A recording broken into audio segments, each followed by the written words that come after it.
First of all, I want to thank the people that follow me on this channel, because when I read through your comments, I realise I'm not losing my bloody marbles and I'm quite normal. You're very sensible. Twitter's awful at times, absolutely awful. And I like to stick to things that concern all of us, big problems, because we've got plenty, let's face it. And the biggest one being Keir Starmer. Although the Tories handed him everything he's using against us. There's a Twitter storm going on about trans women in women's prisons. It's still bubbling up, fuelled by the usual suspects who want to draw the reform crowd away from reform. I think you know who I mean. There's two particular older men guilty of this, blowing it out of all proportion. So Sarah Pochian's done a video, which I've put on my shorts, saying that men under reform will not go in women's prisons. Currently, this Twitter storm that everybody's kicking off about, there's 51 trans females in women's jails. 51, not thousands. I thought there were thousands, but I googled it. There's 244 trans women in male jails. That's where they've committed violent or sexual assaults. They've gone in a man's prison. And there's 51 women guilty of like what they call white collar crimes. Things like fraud, not violent, not sexual, not personal crimes.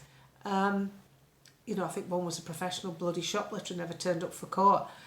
They're in a women's prison, mainly because of overcrowding. There has to be some solution, and that's all reform are looking for, a solution. But it won't be putting them in women's jails. But there's only 51 anyway. This is not a national problem. I guarantee that anybody watching this who's worried about the bills or the mortgage increase, have got an empty belly, isn't bloody bothered about women's prisons. It's such a small fringe problem, and people are using it to draw the crowd away from reform. That's clearly what's going on.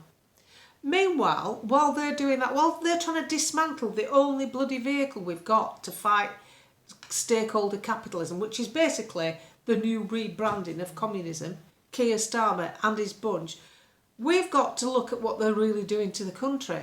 Because what they're really doing to the country is vile. And it will affect all of us, not just the 51 trans women who are in women's prisons. This government is the worst we've ever had since the war. Probably before the war, actually. For instance, the French deal, the migrant swap thing. We've just given 120 million for it. Starmer's bigging it up, doing videos about it. Oh, one in, one out. Do you know what that really means? Because it made my blood boil when I found out. So this is a French deal.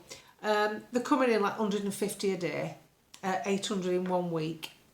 And we have the right, because we've sobbed them a load of money, to send 1 or 2 back to France. But when we do that, when they cross the water back to France, France is allowed to send 1 back to us, a swapsy.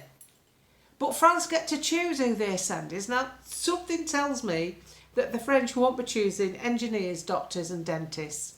I just don't think so. And we don't get to find out about any criminal background. We have to take them at face value. Back across the sea to us. That's what they're doing. That's what that French deal is. That's what we're paying 120 million quid for. Is it 120 or 125? Can't remember. That's wrong on every level. And people are afraid.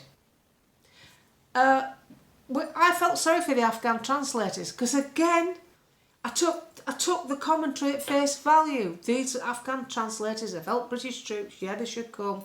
Me thinking probably, 200? Oh no, 20,000 altogether? There's thousands of Afghans now sat in a former military camp in Wiltshire. Many don't speak English. They couldn't have been translators, could they? With their families. And in Afghanistan, they've just reintroduced stoning women to death for adultery. Can you imagine Liz Taylor living there? Stoning women to death for adultery is part of their new laws. And we've got people coming from that culture. And they wonder why these kids and women are getting attacked. because they look at it different to us. They think they've got the God-given right to demand sex on demand. That's how they see it. Years ago in Austria, it kicked off in Vienna because a 9-year-old boy was raped by a man in a changing room in a public swimming pool in Vienna. And he was also from this culture. And you know what? When they arrested him, they thought he was going to be sent down for about 6 years. And the lefty woke judge interfered and they re-looked at the sentence. And they couldn't persuade the judge to give him a custodial sentence. You know what the man's excuse was? It was a sexual emergency because his wife was pregnant and he hadn't been able to get his gratification from his wife. A sexual emergency.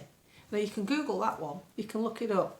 Look it up because it'll come up in the Austrian Local, I think the paper that covered it, and Die Welt, which is a German paper. Yep, that's what we're dealing with, folks. That's the big stuff. Nobody's taking any notice of us. So the only thing you can do if the government isn't taking any notice of you is to get that government out and make sure you don't replace it by the one that set all the laws up for that government to use, which is the Tories. So I'll leave it to you to decide what your choices are, because I know what the choices are. It's not like we're flicking through a catalogue here. Well, that party's pretty good. Yeah, they might get 400 MPs. Well, what about this one? Yeah, there's another 400 there. No, there isn't. There isn't. Nobody's got anywhere, ever. Nobody's broken this stranglehold. This is the furthest we've ever been. And we've done it from the ground up, from the council level. So this needs to be, for me, I want a nice, safe country. I want to be able to earn my money and spend it where I want. I don't want to be under surveillance. I don't want to have an ID card. Reform are completely against ID cards. Do not mix up the Britannia card for an ID card. The Britannia card's for people who are investing money in the party to give them certain privileges. It's just a gimmick to get people to invest in the party because they need money. So don't take any notice of that. What you've got to look at is this government is not going to change, and they're just going to gaslight us continually. The net migration figure last year was the equivalent of a city of Bradford suddenly landing on our shores, because that takes away the couple of 100,000 people that emigrate to the ones coming in. That's the net migration fee. So the couple of hundred that will have gone will be people who were probably bringing commerce to the country. I mean, you couldn't make it up. So I think it's really important to fight with an army that's got a possibility of winning, not a possibility of, well, I want you to support me because I've fallen out with that army now, because that's what's happening. That's what's happening. And, you know, anybody who supports reform is in big demand from so many people. And I am sick to death of the clickbait podcasters who use this. This isn't my income. I don't use YouTube for my income. I don't mind taking a bit of money off bloody YouTube, Google, but it isn't my income. I get my income somewhere else. And I earn it legitimately. What I can't get over is, you know, I thought we were all fighting together for our country. I thought we were all one big army of people, podcasters and journalists and people like myself who just are bloody bamboozled by it all. But we're not. We've got clickbait out there, just as guilty on our side as the mainstream media were back through Brexit and lockdown. Just as guilty.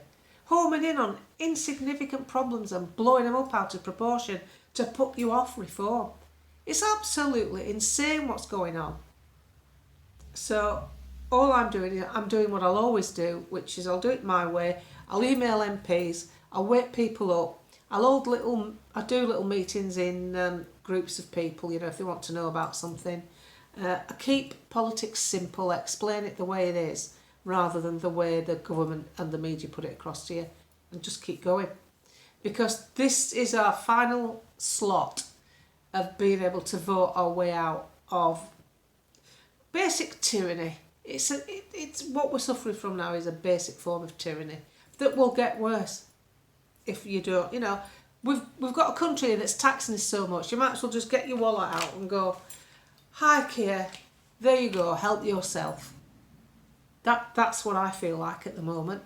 And I want rid of that man. I want rid of the Labour Party. And I will not have it replaced with the Tories because they put us here. Jenrick's on today moaning about asylum seekers. Their party gave Circle the contracts for the housing for double the rent. Their party put them in hotels. Their party never ever once used the legislation to process them offshore. And you know why? Because nobody bothered to change the civil service. The all-powerful undersecretaries in the Department of the Environment, in the Department of this, that and the other, the Home Office, the Foreign Office. Nobody bothered to change all those characters that are there to... so many of them from the days of Phil Burgess and Maclean are cultural Marxists. The Tony Blair Institute indoctrinated. Cultural Marxists trying to change this country. What gets me is these buggers have never lived under cultural Marxism. They've only read it in a textbook and it doesn't bloody work. And I don't want to live under it, so I'll do what I can. Keep talking to people, keep waking them up, and make sure that when it comes to the next election, we don't have to put up with any of the clowns we've had before.